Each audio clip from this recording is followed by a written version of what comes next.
యాకోబుని ఇశ్రాయేలుగా మార్చిన దేవుడు ఈరోజు మనం కూడా ఆయన మీద ఆశ పెట్టుకుంటే, అంటే మనం సహజంగా ఇరుగు పొరుగు వారి నుంచి ఆశిస్తూ ఉంటాం. కానీ దేవుడు మనకిచ్చిన ఆజ్ఞల్లోనే చెప్పాడు. ఏం చెప్పాడు? నీ పొరుగు వాడిని ఎద్దునైనా గాడిదనైనా దేన్ని కూడా ఆశించకూడదు, దేని మీద ఆశ పెట్టుకోకూడదు. అంటే ఈ లోకంలో ఉన్న దేని మీద కూడా ఆశ పెట్టుకోకూడదు. ఆశ పెట్టుకోవాల్సింది ఎవరి మీద అంటే దేవుని మీద, ఆయన ఇచ్చే నిత్య రాజ్యం మీద ఆశ పెట్టుకోవాలి. మనం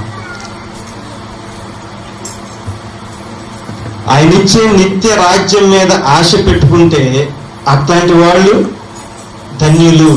ఎవరైతే ఆయన మీద ఆశ పెట్టుకుంటారో వారు ధన్యులు. ఆయన ఆకాశమును, భూమిని, సముద్రమును, దానిలోని సర్వమును ఎలా సృజించాడు?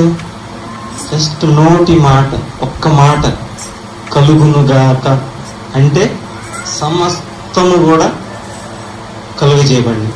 కానీ ఒక్క విషయం, నిన్ను నన్ను మాత్రం ఎలా చేసుకున్నాడు? ఆయన స్వహస్తాలతో చెక్కుకున్నాడు. ఆయన స్వహస్తాలతో తయారు చేశాడు మనల్ని.